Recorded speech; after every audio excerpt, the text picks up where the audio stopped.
எனவே தொழிலாளர்கள், ஓய்வு பெற்ற ஊழியர்கள் புரிந்து கொள்ள வேண்டும். எல்லாரும் ஒன்று சேர்ந்து போராட்ட களத்துக்கு வர வேண்டும்.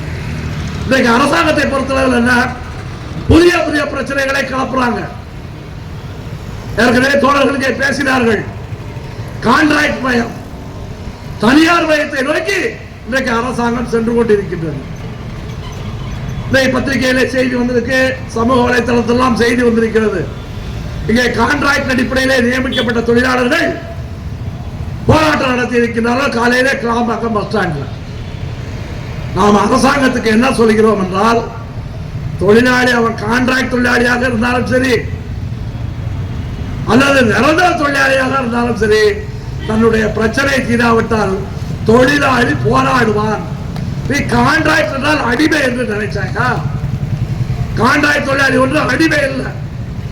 இப்ப சொல்றாங்க தோழர்கள், அந்த கான்ட்ராக்ட் தொழிலாளியை பூரா போட்டோ எடுத்து எல்லாத்தையும் நாளையில இருந்து வேலைக்கு வர வேண்டாம்னு சொல்லிட்டாங்க. நான் என்ன சொல்றேன்னா, இந்த கூட்டத்திலே சொல்கிறேன், நிர்வாகம் அப்படி சொல்லட்டும். தெண்டம் கட்ட போறது எம்டிசி தான். எம்டிசி நிர்வாகம் தெண்டம் கட்டுறதுக்கு இப்பவே தயாராயிடும்.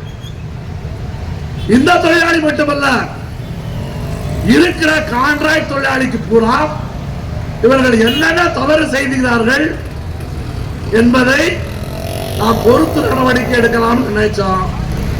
உங்களுடைய இன்றைய நடவடிக்கை, உடனே சிஐடி எதுக்கு வேடிக்கை பார்க்கறீங்க, ஏன் தாமதப்படுத்துறீங்க, நாளே இந்த வேலையை செய்யுங்கன்னு சொல்லி எம்டிசி நிர்வாகம் சொல்லுது. அதனால நிச்சயமாக எந்த தொழிலாளியும் பயப்பட வேண்டிய அவசியம் கிடையாது. நாளைக்கு இ பஸ்ல கான்ட்ராக்ட் தொழிலாளி வச்சாலும் சரி, இப்ப நெய்வேலியில் தூத்துக்குடி அனர்மல்லிய தொழிலாளிகள் போராடுறாங்க, எல்லாம் கான்ட்ராக்ட் தொழிலாளி தான்.